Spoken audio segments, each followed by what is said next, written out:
It is 7:49 in the morning, and today is going to be an interesting day. I'm in Madison, Illinois, and I'm unhooked from my trailer. Yep.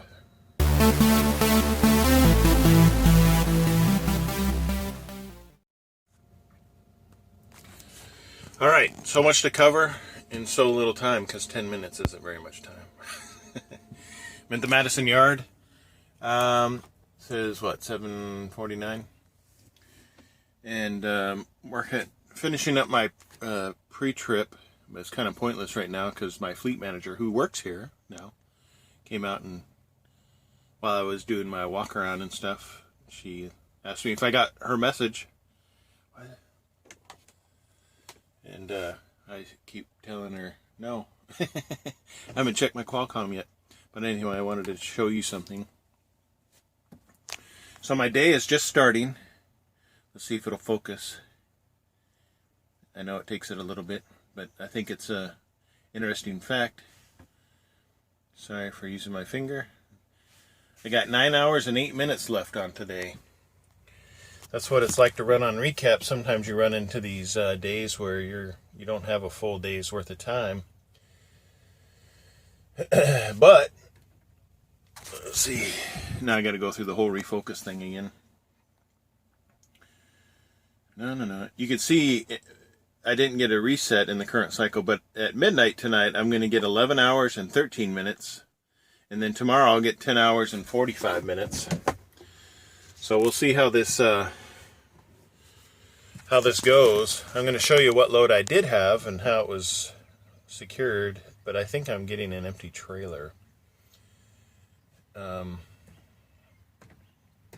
Change that. Let's show you what I got here. Alright, I'm already disconnected. And I've got drywall. And I've got, here I can back up so you could actually see everything in one shot because there's room. They're 8-foot sections.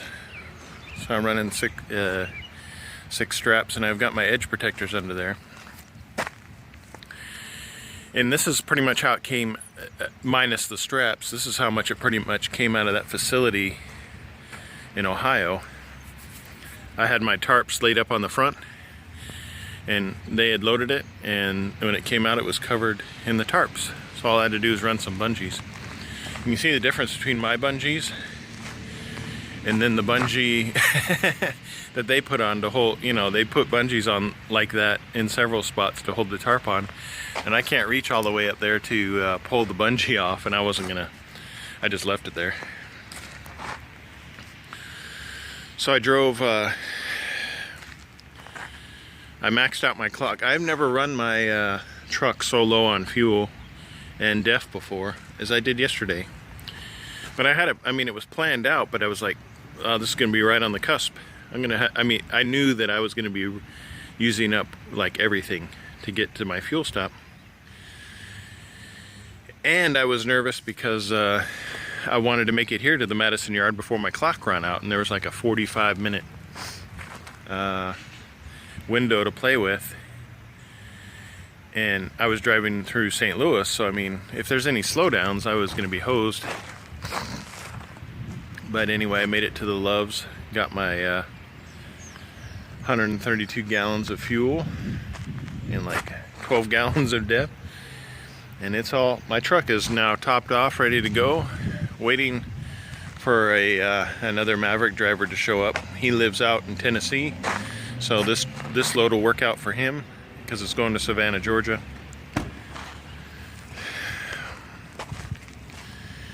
They didn't want to, they figured it would be tough to get me home if I took this to Savannah, Georgia, and my priority is to be home. So I'm like, yeah, swap me if you want. That's cool. So we'll see. I'm getting an empty trailer. The guy that's coming is dropping off his trailer, picking up this one, taking it, and I get an empty trailer, and I'll get a new assignment. So we'll see how this goes. But that's about that's all that's going on so far today, and I haven't even really started yet. I just did my pre-trip, so should be interesting. We'll see. Still at the Madison yard, looking at my nice truck, clean and shiny. It's nothing's really changed. There's a truck with an empty trailer that pulled in, but it didn't pull over by me, so I don't know. Anyway, I could have, just to clarify, this load swap is something I chose to do, not something that they forced upon me. I didn't want to take any chances of not getting home on the weekend because that's my priority. And this doesn't necessarily guarantee that I'm not going to be home on Friday, but this makes it easier to plan for me to get home. So I may have to spend a few hours sitting here doing nothing. But that's okay because I've only got 9 hours and whatever minutes left on my 70-hour clock. So I got time to burn, I guess, though it's not fun. But it is my choice. And some people may not agree with it, but as I've said before in earlier videos, I don't do this for the money. I do this to drive a truck. The money's just the gravy on top. Yeah, that's it. Just waiting on. Still waiting. Still waiting. I'm really good. I'm a professional waiter. I've spent 21 years in the Air Force, learning how to hurry up and wait. So it prepared me well for what I'm doing today. Time to watch another movie. Well, it is 3:24. Same day. I've let's see. Wrong. Home. Messaging. Shush. Focus. I know you won't. Seriously. Is it because there's two cameras? You just can't handle it? There we go. So duration, 3 hours and 11 minutes I've been here. So racking up detention pay, but I'd rather get, mileage pay. I don't know what I'm getting.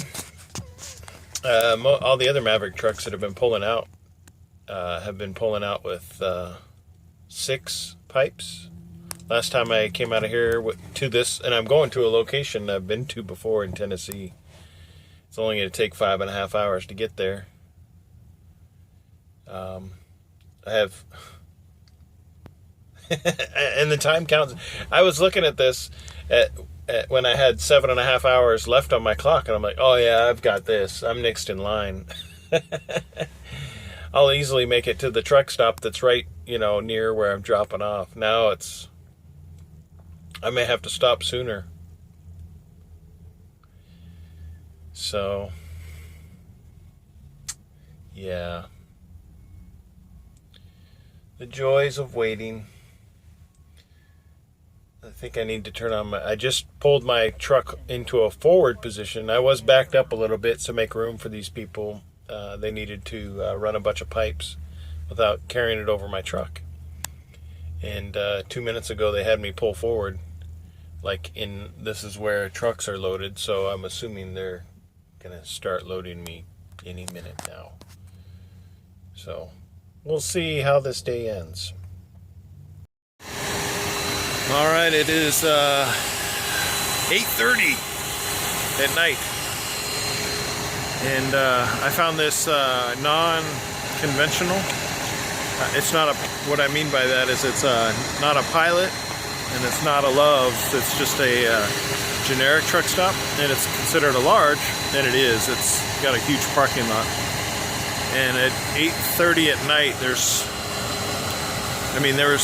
a space on the other side of me, there's 2 here, and all of those trucks there, on this side, towards me, those are all truck parking spaces. So I'm gonna have to mark this one on my GPS as a good truck stop.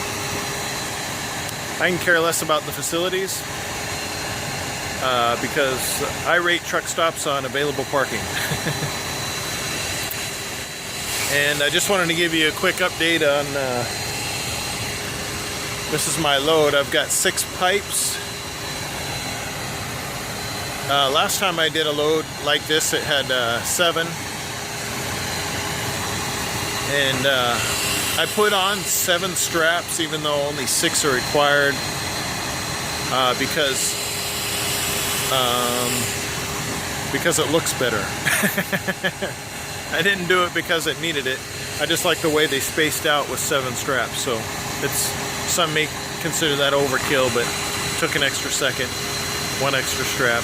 They're spaced out like 6 feet apart, and they're 40-foot pipes, 44,500 pounds worth of weight. So 7 straps covers it all, length or weight. And that's it for today. I'm like an hour and a half away from my drop-off in the morning, so it should be hopefully a pretty good day tomorrow, crossing fingers. And because today was less than optimal, but I did it in order to get home. And I think on my earlier video segment, I mentioned that I don't drive for money. I drive because I like to drive. I don't want you to take that the wrong way, because I don't drive for free. That's the other end of the spectrum. I think money on top of my driving is just the plus. Because doing all this work for little pay would stink. And I think I'm fairly compensated. Just today is going to put a big ding, I think, in my check, because I sat at the shipper for 3 hours and 45 minutes, but I'll get detention pay for that stop because of the length of stay. And it's you can see some stars out and some low-lying fog, or not really fog. You can just see the humidity in the air, but it feels pretty cool. I'd say it's probably in the 60s, so it's really comfortable right now. And as you look on the sides of these pipes, you can see how they're made. It comes from a coil of sheet steel that they run through a machine that bends it at an angle so it lines up, and then they just weld the seams together. They weld these seams together, and it makes a long, straight pipe. That's an interesting manufacturing process, and I've begun to notice a trend at this particular company, because last time I was there for over 2 hours. This time I was there for 3 hours and 45 minutes. I think the first time I went there I was slightly over an hour, so for some reason my wait times there are getting longer. And I think that's what drives me nuts in and probably many other truckers too, is even when compensated financially for long wait times, I think that just waiting there and still getting paid, but it's less than what I make when I'm driving miles. I think that eats away at people, at least me, and would be one of those things I put in the column as to why people leave over the road.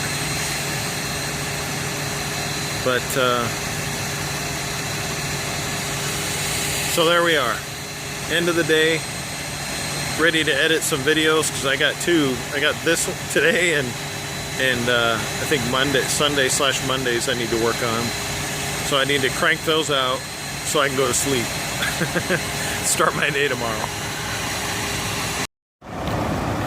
Here I am, another segment. I just went inside. It's a fairly nice facility.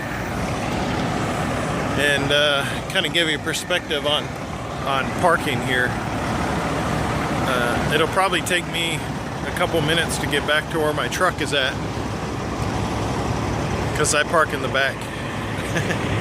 More exercise.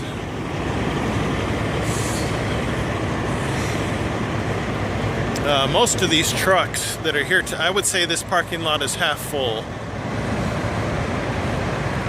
This first row here is all I think everybody so far has done a pull-through park job. There's one or two trucks that have backed in on these rows. But I parked in the very back and I backed in. That's the way I like to park anyway. But here's this second row, lots of lighting. But as you can see, it's it's 8:45-ish, and here's an entire row of parking that's available. And I'm going to walk through these vehicles here, and I think only one truck. Wow. I don't know if it picks up on the phone, but a lot of these trucks have to run their engines, probably to maintain climate control and power requirements for whatever equipment they're running. So they burn lots of fuel.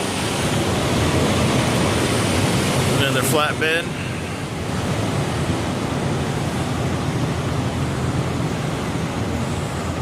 So you can see my truck way on by its lonesome, but here we go. There's parking spaces on the back side of that truck and spaces all the way to here.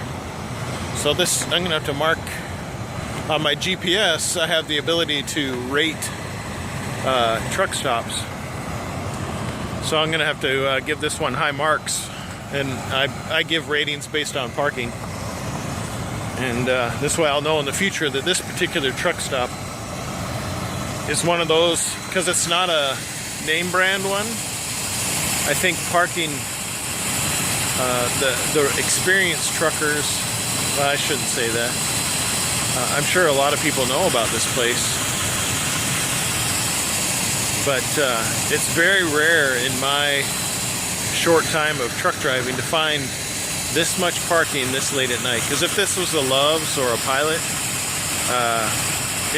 people would be parking outside the lines basically to find a parking space.